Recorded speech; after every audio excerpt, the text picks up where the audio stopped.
Subscribe now and press the bell icon. Never miss an update. Hello friends, मैं हूं लोकेश चंद्रा और आपका स्वागत करता हूं हमारे YouTube channel learner support physics academy में।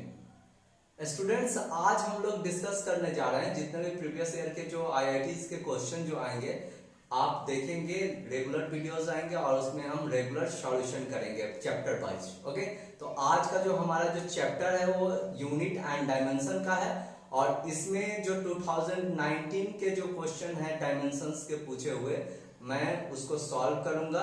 अलग अलग पार्ट्स में इसकी वीडियोस आएंगी। तो चलिए, अभी पहला क्वेश्चन जो है 2019 का जो है 12 अप्रैल का सेकंड शिफ्ट में जो पूछा गया क्वेश्चन है, उसको हम लोग क्या करते हैं, डिस्कस करने की कोशिश करते हैं। ओके, तो पहले देखते हैं क्या कि क्वेश्चन क्या कह रहा है। क्वेश्चन कह रहा है कि which of the following combination has the dimension of electrical resistance. Epsilon naught is the permittivity of vacuum and mu naught is the permeability of vacuum. Okay? तो इसमें जानना ये है कि कौन सा कॉम्बिनेशन जो है वो सही है। तो इसकी कॉम्बिनेशंस पे बात करेंगे। तो चलिए पहले ऑप्शन देखते हैं। तो ऑप्शन देख के कुछ माइंड में कुछ आ रहा है कि एक चीज देखिए, ऑप्शन में कहीं ना कहीं सिमिलरिटीज है। वो क्या है? एप्सिलॉन नॉट और म्यू नॉट। ओके, तो इसमें है कि कहीं रूट है, कहीं नहीं है, फिर रूट है, फिर नहीं है। ओके, तो इसके बारे में भी डिस्कस करेंगे कि कैसे पहले कॉम्बिनेशंस को हम लोग सही बैठाएंगे और उस पर अकॉर्डिंग टू पावर चलेंगे। ओके, तो चलिए पहले इसके सॉल्यूशन करते हैं। सॉल्यूशन करते हैं तो पहला बात यह है कि इसकी जो डायमेंशंस है वो देख लेते हैं। तो एक हो जाएगा हमारे पास रेजिस्टेंस है और क्या है, एप्सिलॉन नॉट यानी कि परमिटिविटी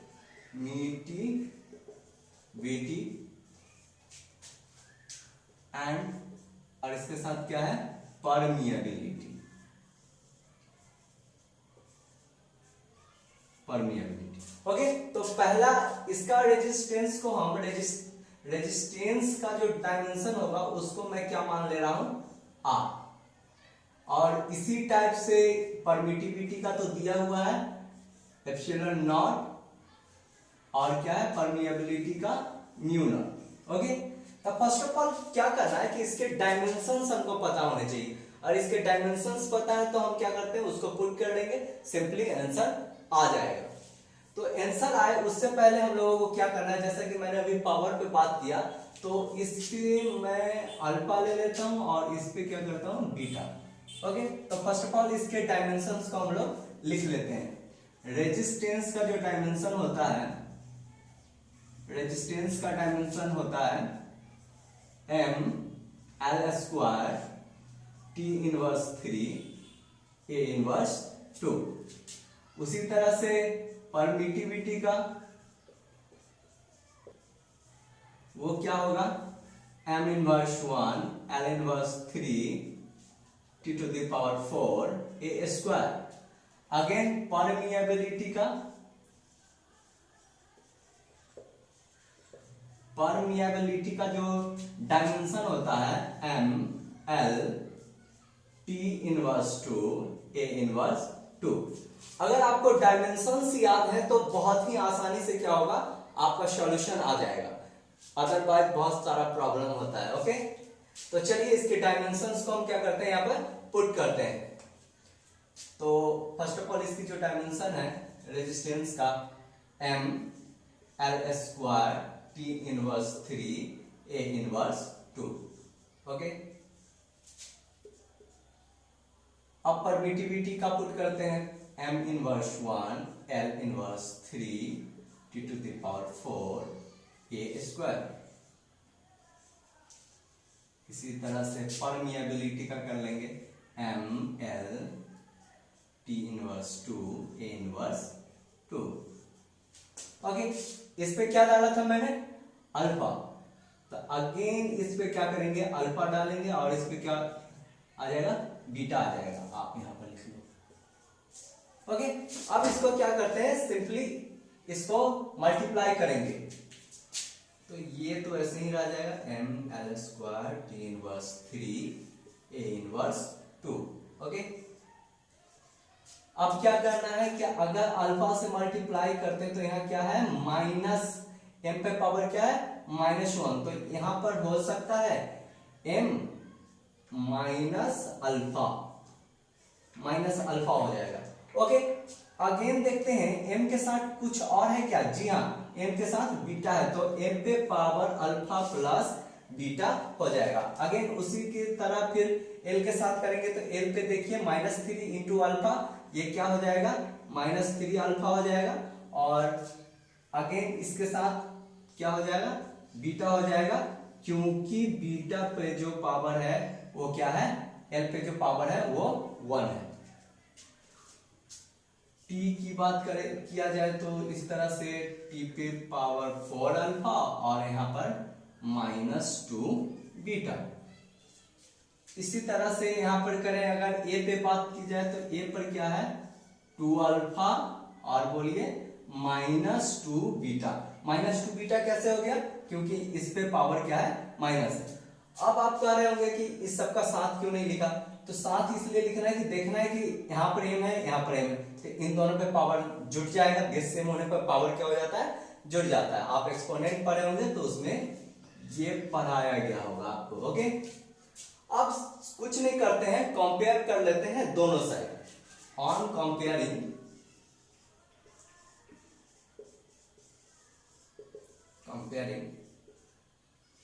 बोथ साइड। ओके, अगर बोथ साइड अगर कंपेयर करते हैं तो यहां पर क्या है माइनस अल्फा प्लस बीटा, और यहाँ के m पे है 1, तो इस तरह से एक इक्वेशन हमको मिलेगा minus alpha plus beta equal to 1। Same l पे क्या है इसी तरह से -3 alpha plus beta equal to 2। Again इसी तरह से t के लिए क्या हो जाएगा 4 alpha -2 beta equal to -3। a के लिए क्या हो जाएगा 2 अल्फा -2 बीटा इक्वल टू -2।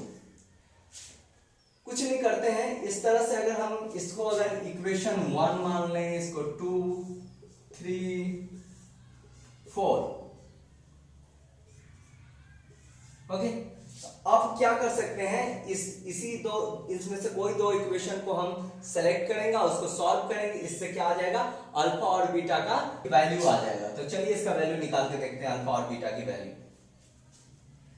मैं कुछ नहीं कर रहा हूं, इक्वेशन 2 और 1 इसमें से एक दूसरे को घटा लेता हूं, तो फ्रॉम इक्वेशन 2 - 1, अगर इस तरह से अगर मैं कर दूं तो क्या हो जाएगा देखिए -3 alpha plus beta equal to 2 minus alpha plus beta equal to 1।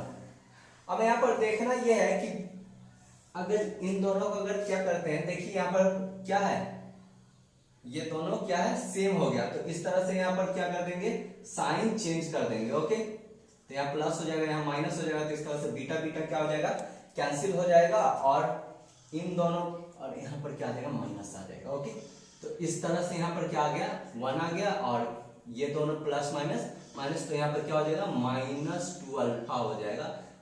इस तरह से अल्फा का जो वैल्यू निकल के आता है -1/2 निकल के आता है। ओके, अल्फा का तो वैल्यू हमको मिल गया।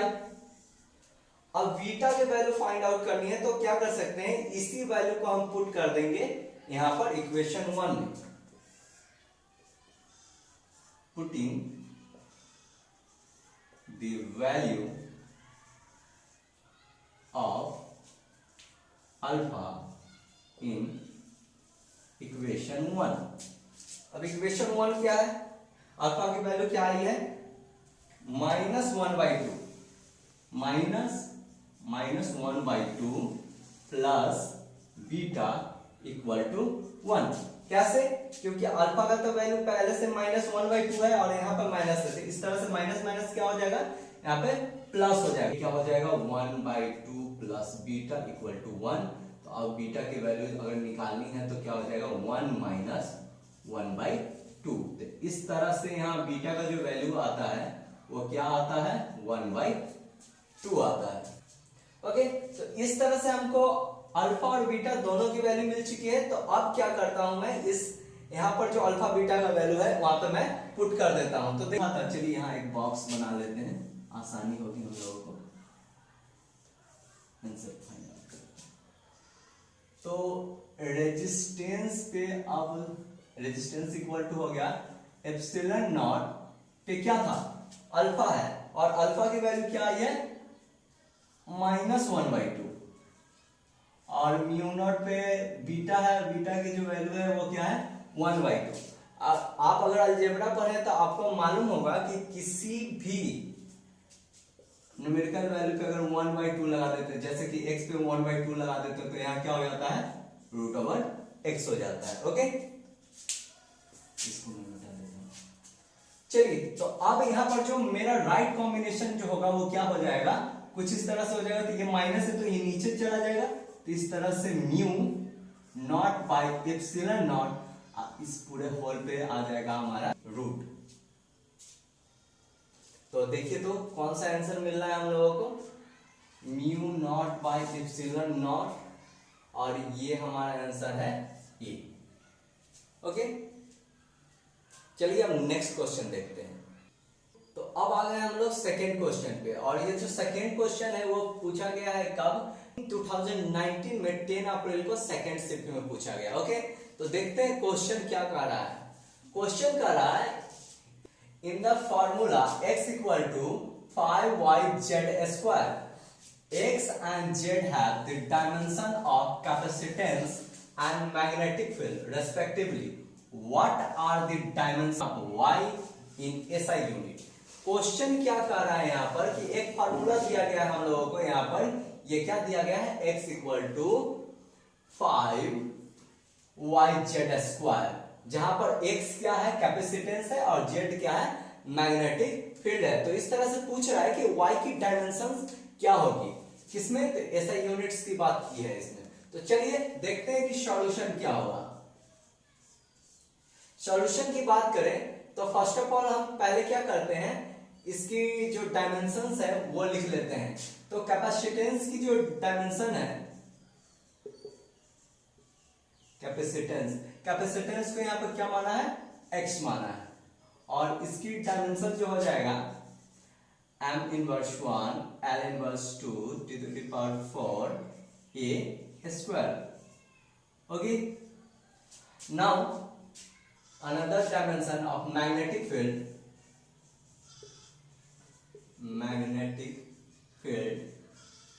को हम लोग यहाँ पर किससे रिप्रेजेंट किए, z से। तो इसकी जो डायमेंशन हो जाएगी mt इनवर्स 2 a इनवर्स 1। अब यहाँ पर n नहीं है, तो अगर आप चाहें तो आप इतना भी लिख सकते हैं, m l not t inverse 2 a inverse 1। आपको जो मन हो आप ये दोनों में से कोई भी लिख सकते हैं। तो चलिए, अकॉर्डिंग टू क्वेश्चन कह रहा है हमको x equal to 5yz², but अगर हम लोग डायमेंशन पढ़े हैं तो 5 क्या है, एक नंबर है, और ये नंबर कैसा है, डायमेंशन लेस क्वांटिटी होता है। कोई भी जो नंबर होता है वो क्या होता है, डायमेंशन लेस क्वांटिटी होता है। ओके, तो 5 is a dimensionless quantity. So अगर y की डायमेंशन की अगर बात की गई है तो y की x y z² से। ओके, इन सब पे हम क्या करते हैं, डायमेंशन लगा देते हैं। अब put the dimension of x and z in this equation. तो चलते हैं, अब इसके डायमेंशंस को पुट करते हैं।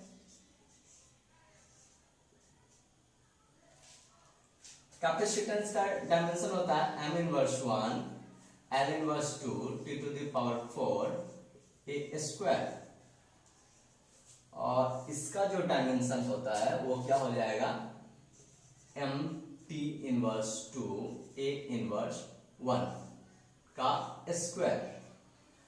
अब क्या करते हैं, अगर इसको स्क्वायर किया तो चलिए इसको देखते हैं, आगे इसको सॉल्व करते हैं। तो m inverse 1 l inverse 2 t to the power 4 a square by m to the power 2 t to the power minus 4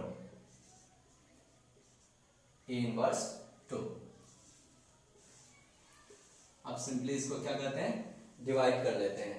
तो अब जो हमारा आंसर जो आएगा वो क्या आएगा, अगर ये देखें यहाँ पर पावर 2 है, अगर ऊपर जाएगा तो क्या हो जाएगा, माइनस में जाएगा, तो माइनस माइनस क्या हो जाएगा, प्लस हो जाएगा। तो इस तरह से m पर पावर कितना हो जाएगा, -3 हो जाएगा।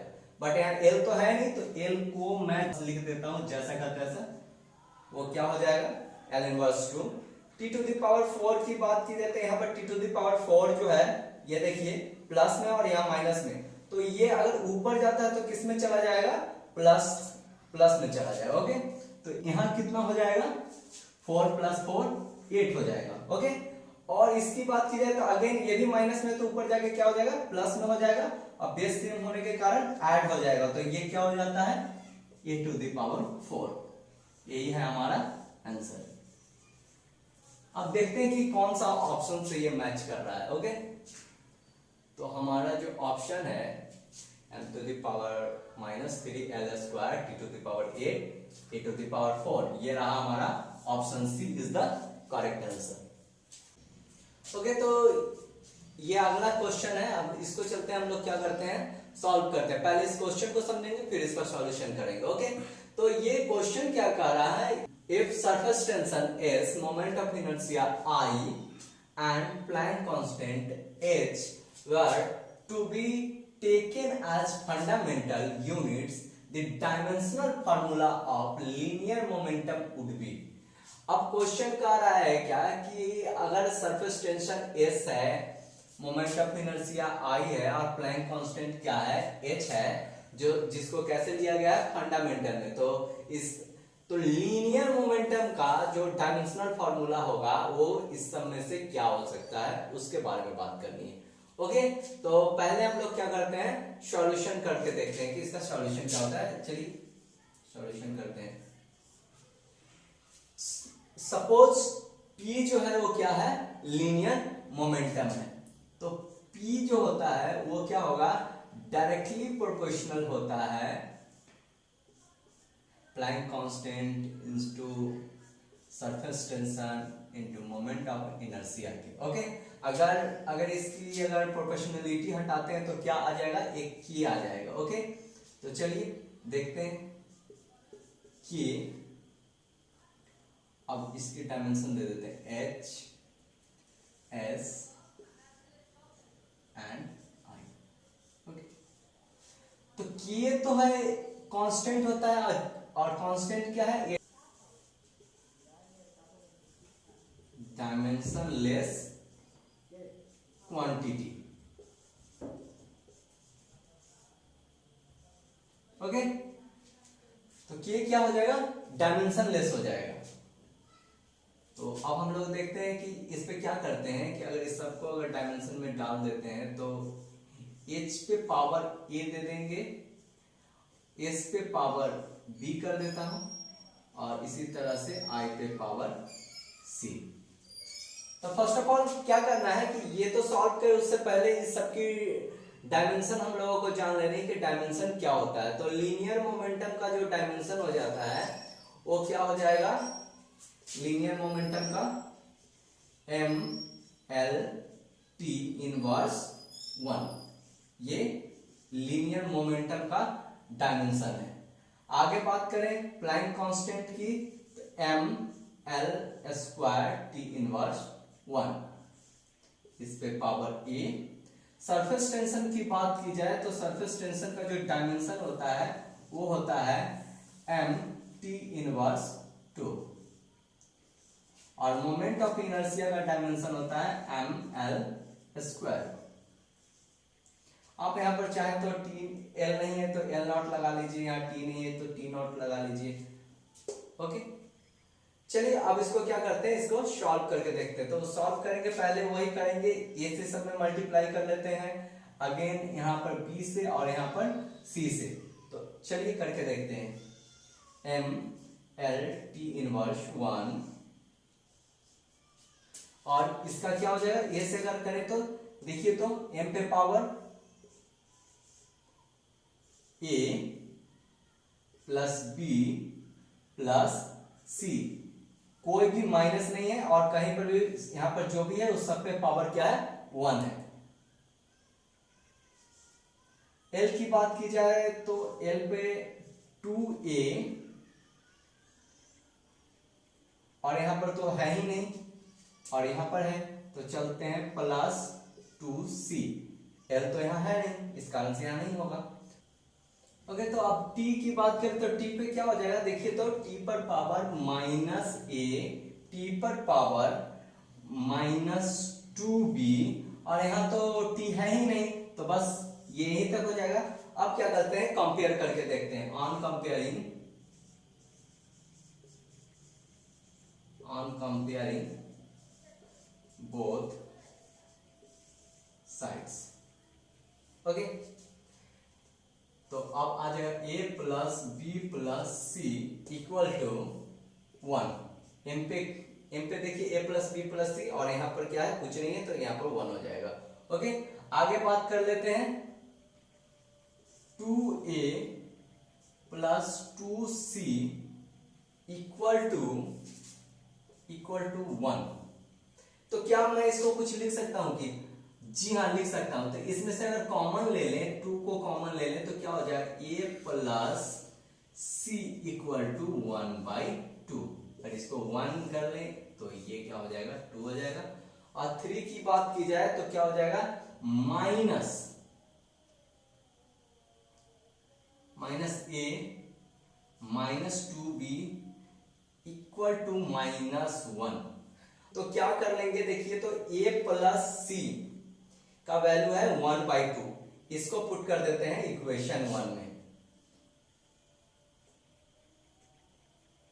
Put the value of a plus c in equation 1। a plus B की अगर वैल्यू अगर यहां पुट कर दें तो क्या हो जाएगा, b इक्वल टू हो जाएगा 1 माइनस 1/2। तो यहां से b की जो वैल्यू निकल के आ जाएगा वो क्या हो जाएगा, b का वैल्यू हो जाएगा 1/2। ओके, b का वैल्यू क्या हो जाएगा, 1/2 हो जाएगा। तो यहां से a की वैल्यू निकालने के लिए okay, put the value of b in equation 3। Okay, अब जो हमारे यहाँ जो वैल्यू आ गया था तो क्या आया था, a plus 2b equal to 1। तो अब क्या करते हैं, यहाँ से b की वैल्यू जो है इसमें अगर मैं पुट कर दूं तो वो क्या हो जाएगा, a प्लस 2 इंटू 1/2। तो ये 2 से 2 कैंसिल हो जाएगा और इसका जो है इधर क्या है, 1 है इक्वल टू के उस साइड। तो इस 1 को अगर उस साइड भेजते हैं तो क्या हो जाएगा, 1 माइनस 1 0 हो जाता है। तो a की जो वैल्यू निकल के आती है वो क्या आता है, 0। इस तरह से अगर c की बात की जाए तो देखिए यहाँ पर इसकी वैल्यू पुट करते हैं, क्या है, a plus B plus C equal to 1। अब हमको पता है b की वैल्यू, a की वैल्यू और c की वैल्यू फाइंड करनी है। तो a की वैल्यू तो क्या हो गया, 0 plus 1/2 plus c equal to 1। तो अब क्या हो जाएगा, c इक्वल टू 1 माइनस 1/2। तो c का जो वैल्यू निकल के आता है 1/2 आता है। c का वैल्यू क्या आ गया, 1/2। इसी वैल्यू को अब क्या करते हैं, हम यहाँ पर पुट कर देते हैं। तो अगर पुट करते हैं तो देखिए हमारा जो आंसर है वो क्या आएगा, यहां पर क्या था, h पे पावर क्या है, a है। तो a की वैल्यू क्या है, 0, s पे पावर है b, b की वैल्यू क्या है 1/2, और तो c का वैल्यू भी तो क्या आया है 1/2। इस तरह से देखिए तो हमारा जो आंसर होता है वो क्या होता है, वो सी नंबर ऑप्शन जो है वो करेक्ट है।